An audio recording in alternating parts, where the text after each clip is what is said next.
जिस देवी ने मेरे साथ वनवास पर आकर पूर्व में ही अनेकों कष्ट उठाए, उन्हें इस रावण ने अभी तक कष्ट में रखा है। मुझे किसी भी अवस्था में आज इस दुष्ट का अंत करना ही होगा, करना ही होगा, करना ही होगा।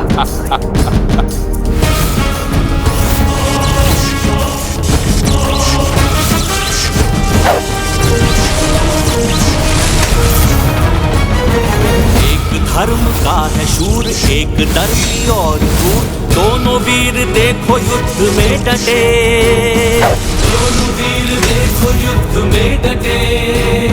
झूमते मलंग से, उमंग से, तरंग से, भीगे ना तनिक न पीछे को हटे, भीगे ना तनिक न पीछे को हटे। देव भी त्रिदेव भी और सारी सृष्टि भी साक्षियों के रूप में नियुक्त है। धर्म का धर्म से, सत्य का असत्य से, नीति का अनीति से ये युद्ध है, नीति का अनीति से ये युद्ध है। क्या सोचते हो तुम वनवासी, अपने इन बाणों से लंकेश रावण को भयभीत कर लोगे? नहीं, इतना शक्तिहीन नहीं है रावण। ओह, तो भेष बदलकर छल से एक असहाय स्त्री का हरण करने वाले धूर्त राक्षस रावण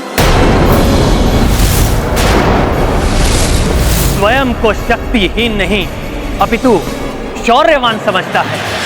यदि हां, तो ये मात्र तुम्हारी भूल है निर्लज्ज, और आज तुम्हें तुम्हारी सभी भूलों का दंड अवश्य मिलेगा।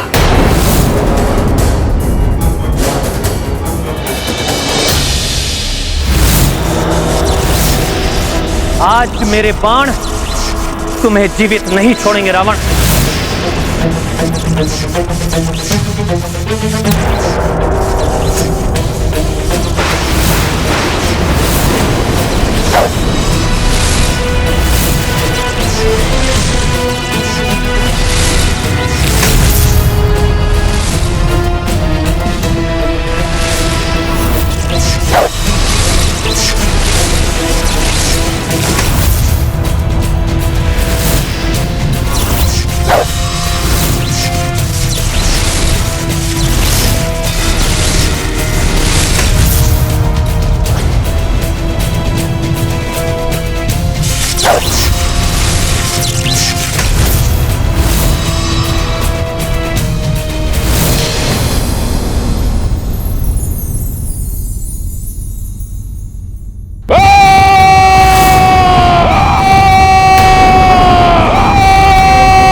रावण द्वारा छोड़े गए इस विकराल एवं घातक बहुअस्त्र को शीघ्र ही नष्ट करना होगा मुझे, जिससे प्रभु द्वारा उस राक्षस के अंत का प्रत्यक्षदर्शी बन सकूं।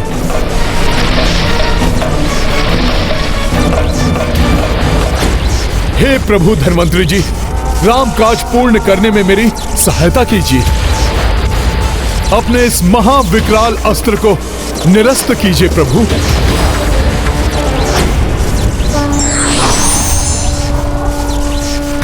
प्रणाम प्रभु धन्वंतरी जी।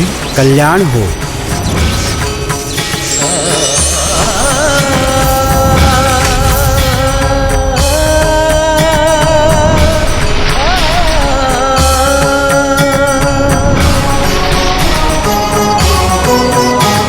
आप मेरी एक ही गुहार पर मेरी सहायता करने आ गए, उसके लिए आपको अनेकों धन्यवाद धन्वंतरी जी।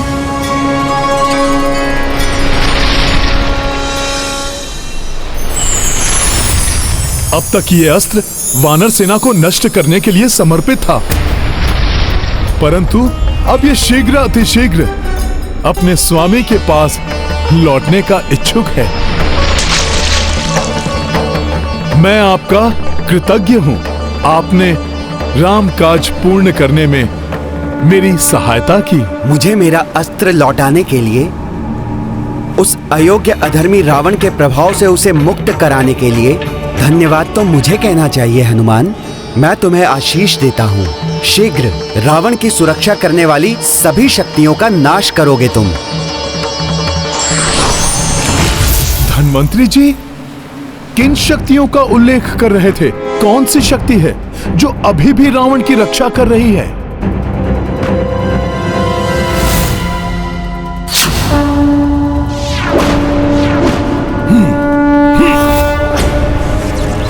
मेरा ये बाण तुम्हें घात करेगा। मृत्यु लोक में अपने बंधु बांधवों से मिलने के लिए तैयार हो जाओ। यही तुम्हारे कुकर्मों का दंड है, धूर्त रावण।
ये कैसे संभव है?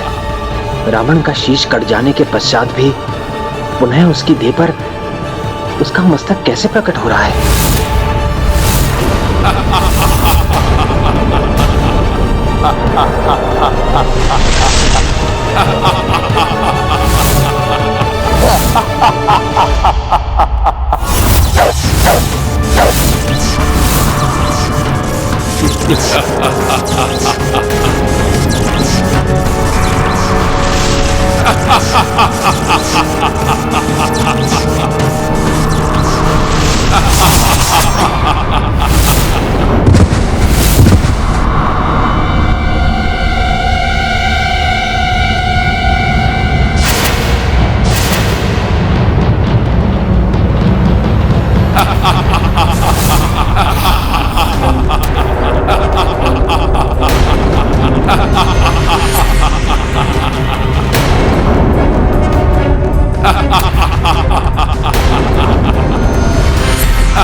कैसे विकट स्थिति है। भैया श्री राम के बाणों का इस दुष्ट राक्षस पर कोई प्रभाव नहीं पड़ रहा। धन्वंतरी जी ने उचित ही कहा था। कोई तो शक्ति है जो इस दुष्ट की रक्षा कर रही है।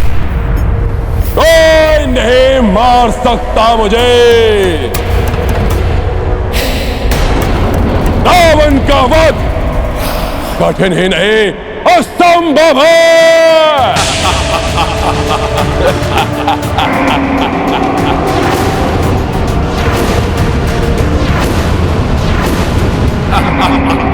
जो भी शक्ति रावण की रक्षा कर रही है उसे भी नष्ट करूंगा मैं। रावण का अंत यदि असंभव है तो उसे संभव बनाऊंगा मैं।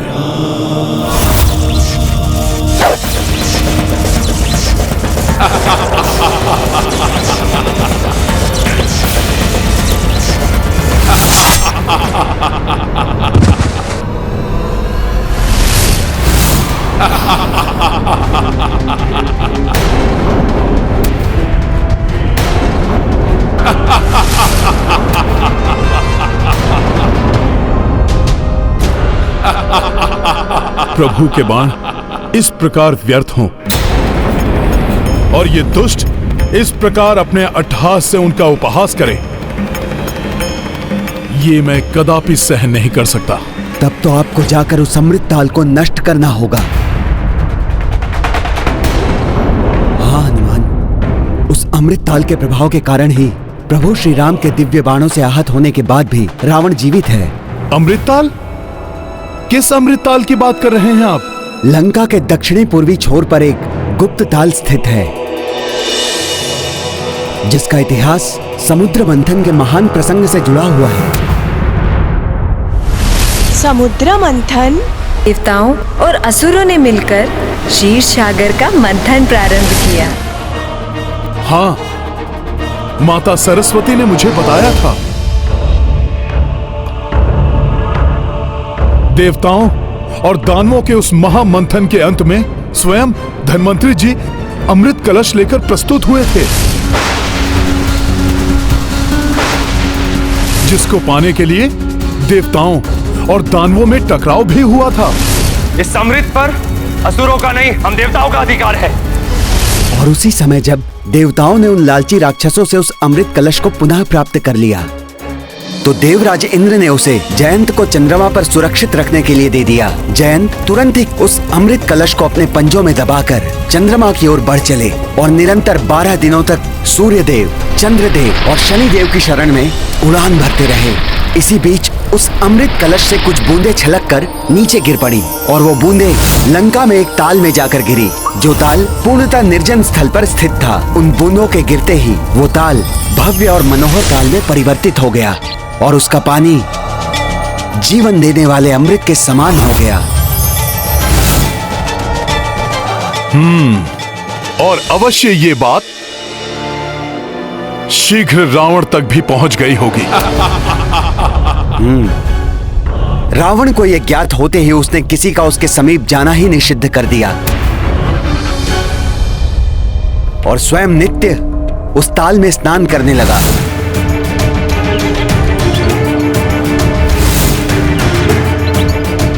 जिसके प्रभाव से वो अजेय हो गया और अब जब तक रावण का जीवन स्रोत वो ताल सूखता नहीं, रावण को कोई परास्त नहीं कर सकता। फिर तो अब उस ताल के सूखने का समय आ गया है। परंतु आपको सतर्कता पूर्वक कार्य करना होगा हनुमान। वहां पर कड़ी सुरक्षा व्यवस्था होगी। धन्यवाद सुषेण जी, मुझे अवगत कराने के लिए। रावण की रक्षा करने वाले उस अमृत ताल को ये श्री राम भक्त अब अधिक समय के लिए रक्षित नहीं रहने देगा, भले ही वहां कितनी भी भयंकर सुरक्षा क्यों न हो।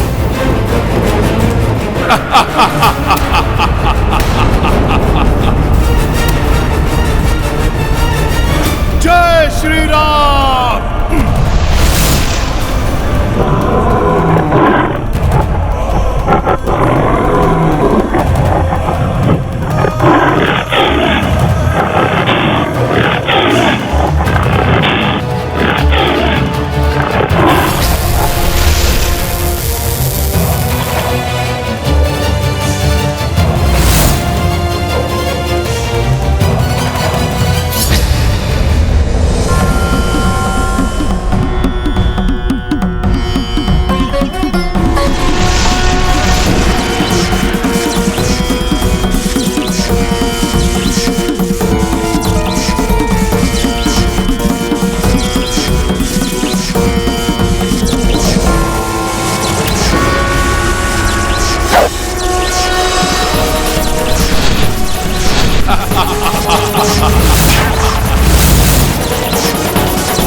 रुको मत वनवासी, अपने समस्त सर्वश्रेष्ठ शस्त्रों का प्रयोग मुझ पर कर देख लो।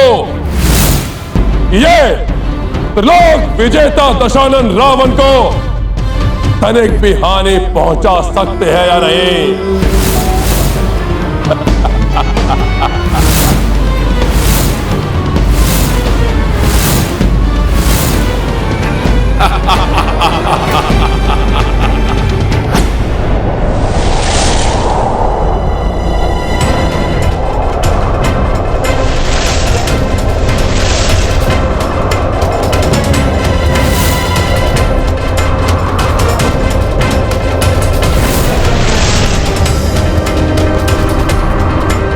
यहाँ के वृक्षों की व्यवस्था पूर्णतः भिन्न है। हो न हो अमृतताल यहीं कहीं स्थित है।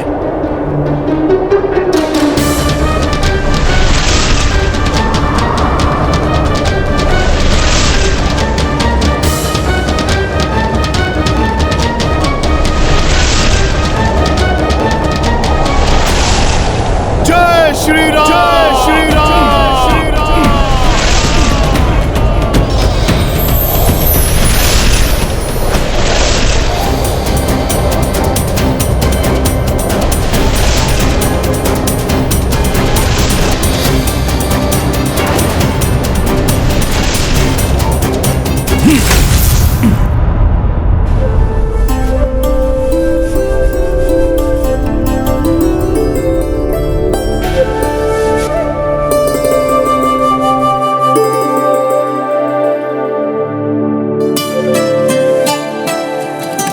अनुपम सौंदर्य है इस ताल का।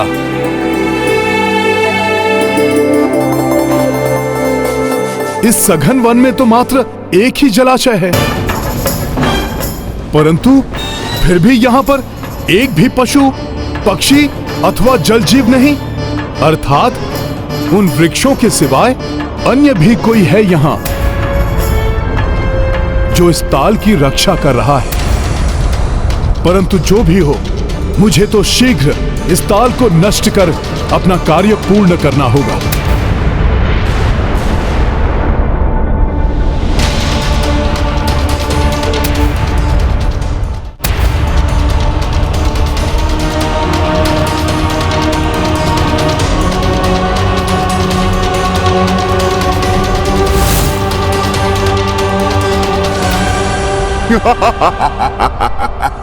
जो करता यहाँ प्रवेश वो नहीं रहता शेष। अंत करूंगा मैं इस दुस्साहसी वानर का।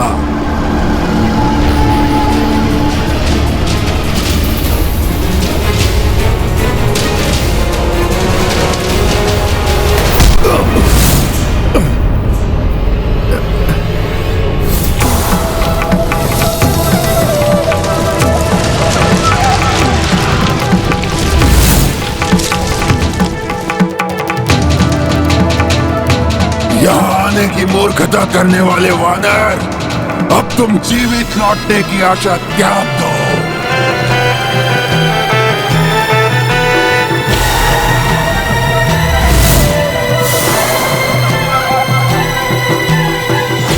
अधर्म अपने बचाव के लिए कितने भी प्रयास कर ले, अंततः धर्म की शक्ति के आगे टूट जाता है। तुम जैसे अधर्मी को नष्ट करने के लिए मैं आज तुम पर तब तक निरंतर आघात करता रहूंगा जब तक तुम्हारा सर्वनाश ना हो जाए। तो अपनी इच्छा पूर्ण कर लो वनवासी। मैं भी देखता हूं कि पहले तुम्हारे बाण समाप्त होते हैं या तुम्हारा साहस।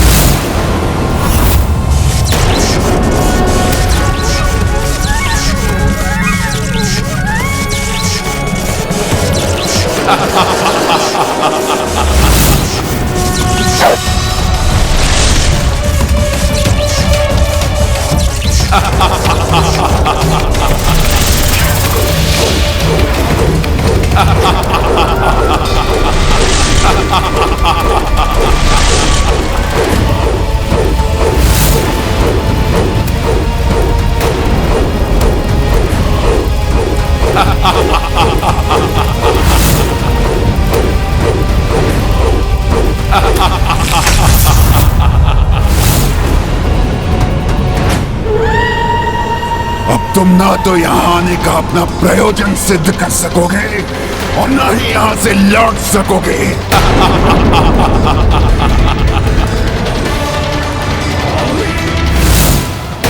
लक्ष्य को प्राप्त करने के लिए चुनौतियां आती हैं, किंतु व्यक्ति को तब तक प्रयास करना चाहिए जब तक सफलता ना मिल जाए।